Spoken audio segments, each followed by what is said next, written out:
Welcome to my channel. अस्सलामुअलैकुम। हमारा आज का बेबीज़ गर्ल्स नेम है याशिरा।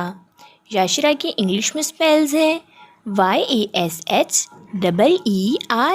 याशिरा। इस नेम का मज़हब है इस्लाम और इस नेम का जिन्स है लड़की। ये एक इस्लामिक नेम है और लड़कियों के लिए रखा जाता है ये नाम याशिरा। इस नेम के मायने है दोशीज़ा अक्लमंद। याशिरा। इस नेम के हरूफ की बात करें तो उर्दू में 6 हरूफ के साथ एक लफ्ज़ बनता है और इंग्लिश में इसके 8 लेटर्स 1 वर्ड। इस नेम की तफसील है याशिरा हुसैन, याशिरा फ़ातिमा। इस तरह से हम ये नाम रख सकते हैं। आप भी अपने नाम का मायने जानने के लिए कमेंट्स में अपना नाम लिखें और मायने जानिए। एंड अपने नाम की स्पेशल वीडियो बनवाने के लिए भी आप मेरे कमेंट बॉक्स में अपना नाम कमेंट कर सकते हैं।